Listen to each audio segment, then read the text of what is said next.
चला तर बघा, हे काय construction of permanent magnet moving coil instrument आहे. काय construction of an permanent magnet moving coil instrument. परीक्षेमध्ये 100% विचारतात म्हणजे विचारतात. ओके, ते येणाऱ्या एक्झामिनेशनमध्ये येईल.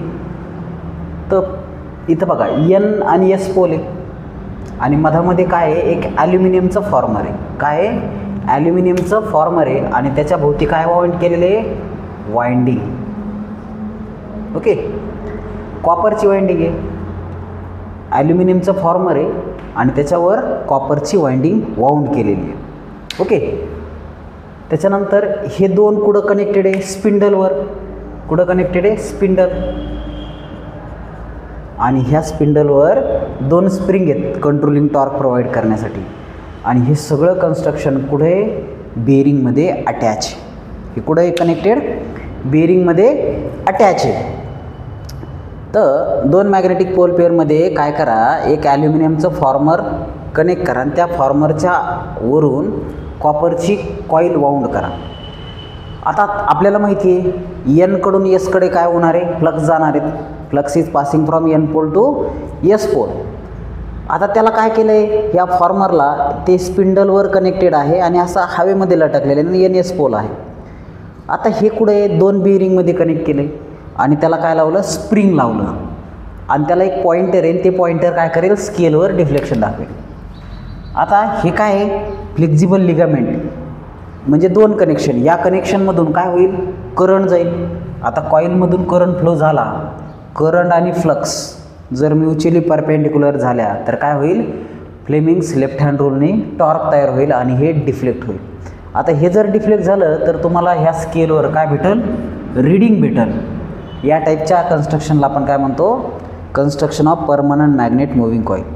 याला परमनंट मॅग्नेट का बरं म्हणायचं आहे, कारण एन आणि एस पोल हे काय परमनंट मॅग्नेटचं पोल पेअर आहे. हे एन पोल, हा एस पोल. ओके, आणि परमनंट मॅग्नेटच्या पोल पेअरमध्ये काय ठेवलं आहे, ॲल्युमिनियमचं फॉर्मर ठेवलं आणि त्याच्या भोवती कॉईल वाउंड आहे. आता तुम्हाला माहिती आहे फ्लक्स अशा चालल्या, फ्लक्स अशा चालल्या, कॉईलचा करंट असा फ्लो झाला तर काय होणार आहे, टॉर्क तयार होणार आहे. आणि टॉर्क हा याला दोन्हीला परपेंडिक्युलर असेल आणि अशा पद्धतीने स्केलवर तुम्हाला काय भेटेल, मेजरेबल व्हॅल्यू भेटेल.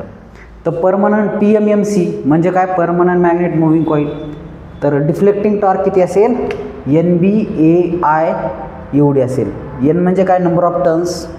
बी म्हणजे काय, flux density of this magnetic field. A म्हणजे काय, area, length into turns area. I म्हणजे काय, करंट थ्रू. तर एवढा काय असेल, टॉर्क तयार होईल. आणि ह्या टॉर्कला कंट्रोल करण्यासाठी दुसरी टॉर्क असेल, controlling torque, spring control. Okay, deflecting torque तर ही भेटेल आणि कंट्रोलिंग टॉर्क स्प्रिंग कंट्रोलनी होईल. म्हणजे पॉइंटर डिफ्लेक्ट होईल पण एकदम पुढं जाईल का, नाही. जेवढा करंट असेल तेवढाच पुढं जाईल. तर या टाईपच्या इन्स्ट्रुमेंटला permanent magnet moving coil instrument असं म्हणतात. परीक्षेला अतिशय महत्त्वाचं आहे. कन्स्ट्रक्शन आणि वर्किंग. वर्किंग म्हणजे काय, वर्किंगमध्ये काय लिहायचं, it work on Faraday's law of electromagnetic induction. Wien ever flux is link, EMF is get induce in it. याच्यावर फ्लक्स लिंक झाल्या आणि फ्लक्स लिंक झाल्यामुळं काय झालं, EMF इंड्यूस झाला. ओके, आता EMF आणि फ्लक्स दोन्ही भेटल्या तर त्याच्यामुळं म्युच्युअली परपेंडिक्युलर टॉर्क तयार झाली आणि ते मूव्ह झालं. अशा पद्धतीचा याचा वर्किंग प्रिन्सिपल आहे. याचे फायदे काय आहेत, हा फक्त DCमध्ये वापरतात. युनिफॉर्म स्केल आहे, सिम्पल कन्स्ट्रक्शन आहे. त्याच्यानंतर लो कॉस्ट आहे आणि व्हेरी युजफुल आहे. हे फायदे. तोटे काय आहेत, हा फक्त DCलाच वापरतात, ACला वापरत नाही. कारण permanent magnetic uniform magnetic field तयार होते आणि ACला काय लागतं, अल्टरनेटिंग मॅग्नेटिक फील्ड लागते. म्हणून ACसाठी आपण याला वापर करू शकत नाहीत. येते लक्षात. सो राईट डाऊन दिस.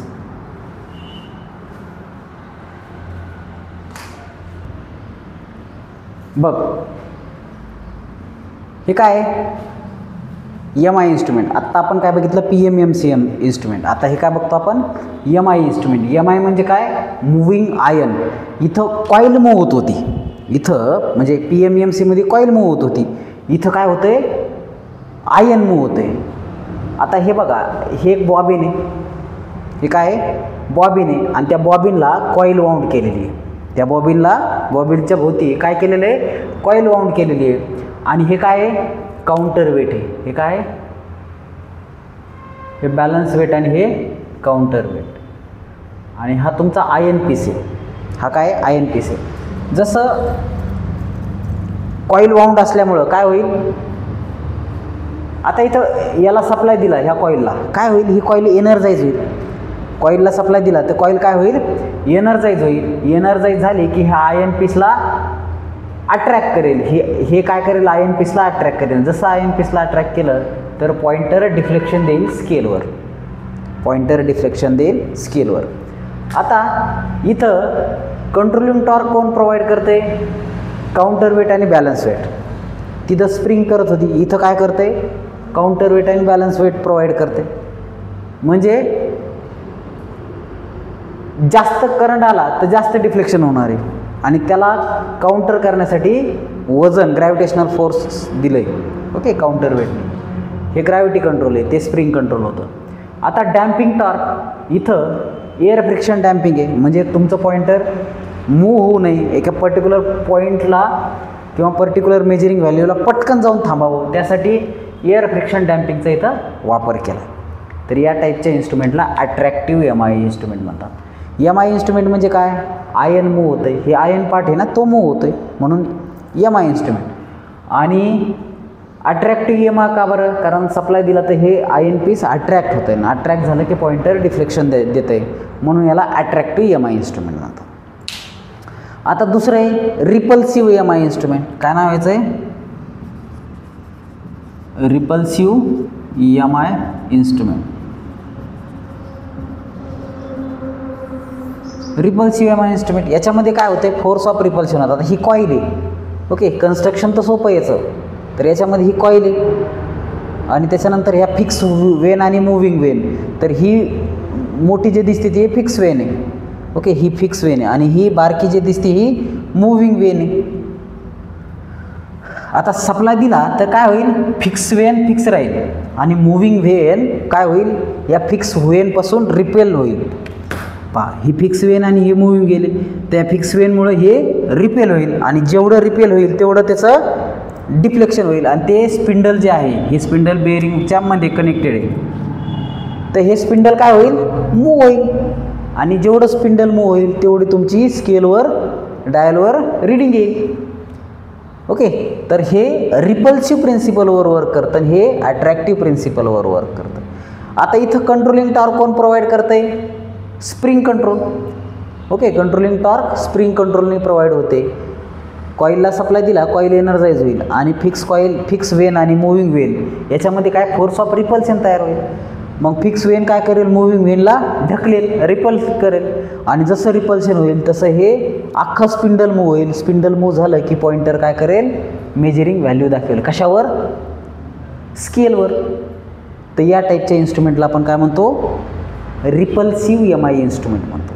येते लक्षात.